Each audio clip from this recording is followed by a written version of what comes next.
And India's greatest generation is one step closer to finally winning that elusive title. Welcome to the shiny side. I'm your host, Faris, and we have with us to preview the final, Imran. Imran, welcome to the show. Thank you, Faris. Imran, so the World Cup has suddenly, what started off really slow has gone by really fast all of a sudden. We had the semis yesterday and the final is tomorrow. Um, we have a South African team that has never played an ICC final ever versus, like I said, India's golden generation who yet to win a title. So it's like a lot at stake tomorrow. How do you feel? Yeah, definitely it is a lot at stake, like you said. So South Africa, obviously, first time they're playing the final of a ICC tournament, keeping the Champions Trophy aside. India has been through many finals over the past few years on the ODI circuit, Champions Trophy, Test Match Championship, but have not won anything. So obviously they'll be keen to break that jinx. And we have the two unbeaten teams from the league and Super 8 stages in the finals. So it'll be the first side to win a World Cup, under T20 World Cup without losing a single game, whoever wins the game. There was just a video which I was watching that I shared with you, the ICC put up of Rohit in somewhat emotional after losing in Adelaide. And in the collage, they also had a video of him emotional after yesterday's semi-final. And my initial thought was, man, I would love for this guy to actually win something. But I took a step back and I'm like, hang on, if you make a similar South African video, you would have McMillan, Cronje, John T. Rhodes, Arnold Donald, Klusner, Pollock, Graham Smith, A.B. de Villiers, Dale Steyn, Morne Morkel, Faf du Plessis. The list is after it's like blocking out the last ball so before it's the like outbuffer an end. incredible list of who's who, right? So True, I guess is, either way, someone's going to be incredibly happy tomorrow. Yeah, But definitely. before we get into tomorrow's game, let's quickly look at what happened yesterday. Where do you think England went wrong?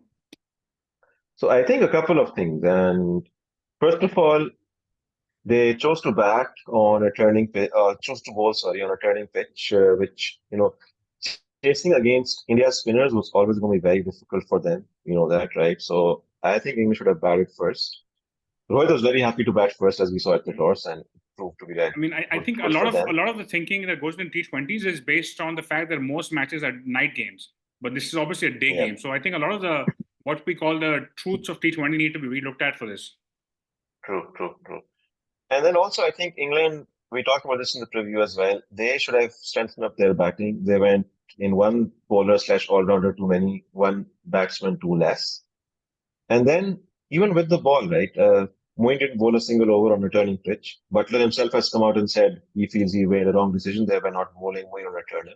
Fine, most of the middle stage, it was Rohit and Surya playing, so they had two right-handers, and the matchup wasn't in Moeen's favor, but still, I think it was worth trying out Moeen for an over or two there. And then also I felt that with the ball, especially the England quicks, were a bit too late to realize what kind of pitch they were bowling on before they went into cutters and bowling into the pitch. If you look at most of the boundaries that India hit, especially Sky and Rohit, it's length balls or balls that are up there in the slot with face on. And that's the easiest kind of bowling to get away on tracks like this.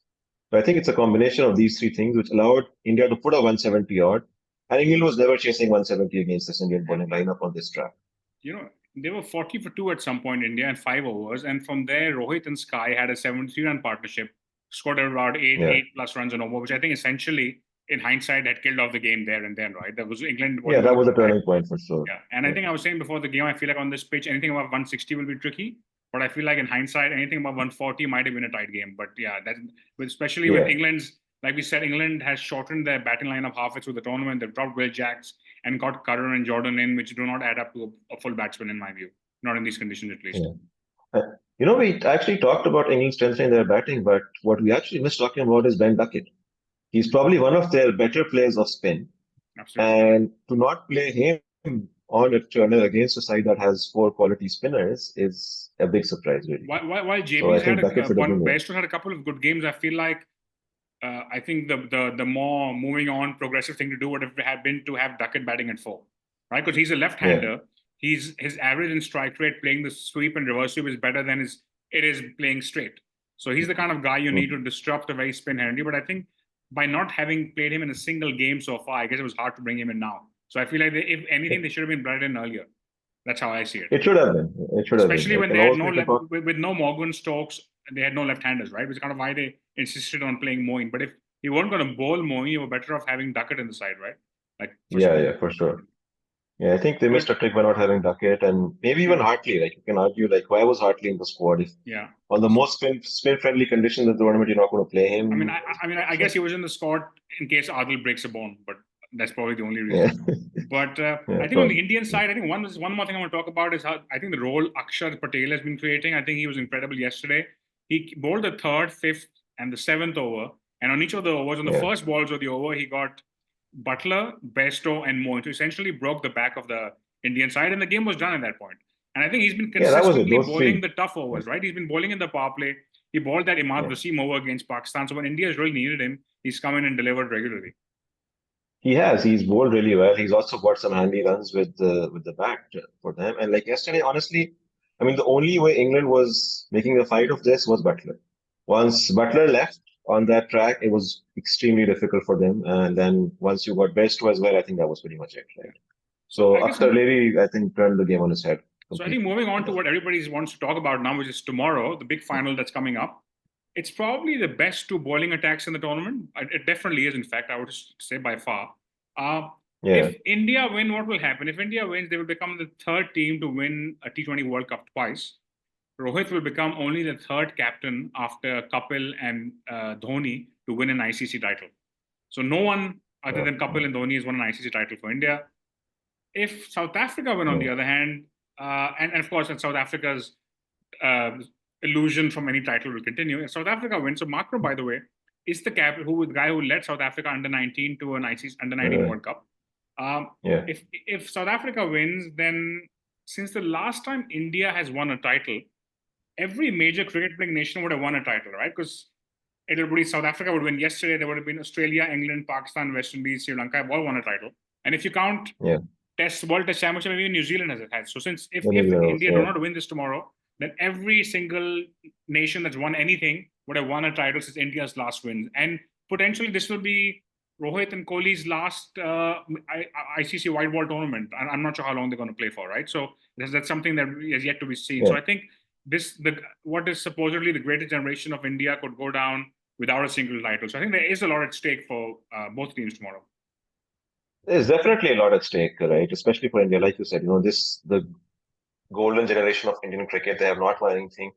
They've played a lot of finals, semi-finals. They've been there in tournaments, right? They've played Test Championship finals. They played the ODI World Cup final. They played the previous ODI World Cup semi-final. They've Yeah. played T20 World Cup semi-finals. They've lost if we should go back a bit further, the Champions Trophy final to Pakistan. So they've been there, but yes, they haven't managed to get through. So obviously a lot riding on them. Right. And like you said, Rohit, Kohli, and the guys, definitely their last World Cup, right? Okay, they might be around for the Champions Trophy next year, maybe especially the ODI Champions Trophy, but definitely they're not playing another. I would very highly doubt that they're playing another World Cup. Yeah. Okay, so moving on to tomorrow's game itself, it's at Barbados, right? So unlike Guyana, we're going to have very different conditions. If you look at some of the key games that have been happening in Barbados so far, so India has played there against Afghanistan in the Super 8s. India batted first, made 180 odd, Sky got a 50, Afghanistan 120 all out, and Arshdeep and Bumrah got 3 wickets each. So again, not a very spin-friendly track. Australia-England game also happened here, where Australia made 201, England 165 all out. Stark's economy in that game, by the way, was 10 plus, as was same for Wood and Jordan. So high pace can go for lots of runs. Then the Scotland-England game happened here as well, where Scotland were I think 90 for not in 10 overs, right? 90 So again, for 90 for yeah. 9 and 10, yeah. So I think a potentially high-scoring game. England West Indies played T20 here in December, where England made 180 and West Indies chased it down with 10 overs to spare. So clearly, this is a high-scoring track, one of the most high-scoring tracks in the West Indies. I mean, it's not spin-friendly. Adil Rashid has struggled in the last couple of games he's played. It's definitely great for batters who like the ball coming onto the bat. And South Africa, by the way, are yet to play a game here in the tournament. So India it'll be a played first one time match, for South them. Africa hasn't played here so far, yeah. I think if you look at how the teams match up, right? If you look at India's batting against South Africa's bowling, I think India made a conscious decision to reset the way they play after the Adelaide semi-final loss, which now essentially means they don't essentially want a big score from anybody, but they want everybody to bat aggressively. So, which means that they go hard from the beginning. Even if they lose wickets, they continue going hard. So you need to get like 4 or 5 wickets to really stop them. Getting a couple of wickets will not really stem the run rate. And until 2 games ago, the top order looked a bit vulnerable, I thought, but Rohit coming into form has changed that significantly. Except for Kohli, everybody's doing just enough. And it's probably the longest batting lineup they've played recently with Aksar batting at 8. So if you look at South Africa's bowling, on the other hand, big question around whether they will play Shamsi or bring in one of the quicks, Bartman or Kudza. Even though a lot of Indians do struggle with slow left armour, right? So there's something to work on. And the pace could come out nicely here for India's batsmen, I guess. But anyway, let's see that. So how do you see that Indian batting or South Africa bowling line matchup? Yeah, so see, India, like you said, India is batting deep in this tournament. They're batting all the way down to 8. They have 4 right-handers, 4 left-handers in that mix. So they balance that as well with Pant, Dubey coming in the top 6, actually 2 left-handers, then Akshar and Jadeja coming in. So there are 4 left-handers. Everyone in the batting is in form except Kohli, but Kohli is Kohli. I mean, I wouldn't be surprised if Kohli comes out and scores a blistering 50 tomorrow and turns the game around. I won't be surprised at all. But every single batsman other than Kohli, I think, has got a good score in the tournament, if not more than one. So definitely looking in very good form. On the other hand, South Africa has the bowling that can potentially do trouble India. They have guys like Jansen, tall quicks, extra bounce that potentially can be one thing that can trouble in India. So I feel that one, I go in with the extra quick for South Africa, probably drop the spinner, and I feel that if the thing that can potentially trouble India is South Africa going with a short ball attack against the Indian line. They struggle against good short bowling in the past. Sky has had his challenges. Rohit, obviously, and Kohli are both excellent players of the short ball. But if you go down the order, Dubey has had his problem against the short ball. Sky as well is not the best player against the short ball. So with South Africa having, especially Jansen with his height, Bartman, if they play him again, same thing. So they have the bowlers who can actually get the ball to rise up uncomfortable heights and trouble the Indian batting. If you look at South Africa's batting, on the other hand, so I think the batting conditions will probably be what they would like to play on. Klaasen has yet to come off, by the way. Strike rate for the tournament is under 110. Miller has scored some runs, but again, not very aggressively. De Kock has been in good form. He's key. Hendricks, his opener, has been barely surviving, but he's not getting out, but he's not scoring fast enough. On the other hand, Bumrah, Aksar, and Kuldeep are just brilliant so far. And again, like we said, Aksar has bowled the key overs. Pandya has been decent as well. Arshdeep has been expensive, but he's, I think, the highest wicket taker for India, or maybe the second highest now. So how do you look at that matchup? Yeah, so South Africa, see, their batting has not been in maybe the best of form, but then they haven't had the best of batting conditions as well, right? They played the league stage in the US and even in West Indies, they've played on some tough batting tracks. They've played in rain-interrupted games, but I think most of their batting is starting to come into form. We saw Markham has been okay. Hendricks got a good score in the last game against Afghanistan as well. Seemed to have batted himself back into some form towards the end of the game. De Kock has been very key, and I think he will be key again, especially, left-hander at the top of the order can disrupt the bowling. So he will be very key for them. And then, see, both Miller and Klaasen have not been in form, but they're both extremely dangerous, and it doesn't take much for those guys to get home. They have heavy IPL experience with them. They have played the Indian spinners. They know a lot across different formats, different teams in the IPL. So they have that going for them. So I wouldn't be concerned about their lack of form. Like I said, they're the kind of guys, they need 1 or 2 hits and they suddenly can just come back into form and turn the game around. Given this is a day game, what do you think both sides will prefer doing? My sense is, given that South Africa is under a lot of pressure, they would probably prefer batting first. And I feel like India would want to do the same, put a score on the board and put South Africa under pressure. So what I'm saying is, I think both teams would like to bat first. What's your take on the toss? Yeah, definitely. Win the toss, bat first. I mean, the only slight chance I see of South Africa winning this is batting first and batting India out of the game. I don't see South Africa chasing down even a 160 against India, honestly. So you basically already answered my last question, but there's a question before that. What do you think will be the target score for both teams? If South Africa bat first, what do you think they need to have a 50% chance of winning, and same for India? I think South Africa 180.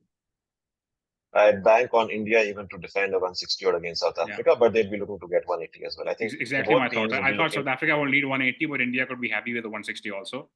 You made your prediction already, 180 as well. But yeah, I guess you made your prediction. I guess I would say India is massive favorites for this game, given South Africa's history and track record. But South Africa has somehow managed to win games they had no business winning in this tournament. So who knows where this will end up. But those of you watching, by the way, if you have a view on India, who you think will win and where this game can be decided, please leave a comment. But Imran, you were saying? I was saying, so yes, India is massive favorites, but again, India has this thing of not having won finals on their back, right? So that, I mean, I don't know, I wouldn't go to this and call them chokers, but they definitely have a tag of not winning finals. So that is something that will be on the back of their minds, and that does put some extra pressure there. To be honest, I feel like if India was playing any one of Australia, England, New Zealand, West Indies, even Pakistan for that matter, I feel like they would be under way more pressure because they would actually think the front team can have that day, right? But South Africa has never had that day in their history. So who knows? Who knows how this is going to end up? But thank you for being on, Imran. Thank you, Faris. And we will Looking forward to the final. after the final, and let's hope it's an exciting game. In the meantime, stay tuned for the shiny side.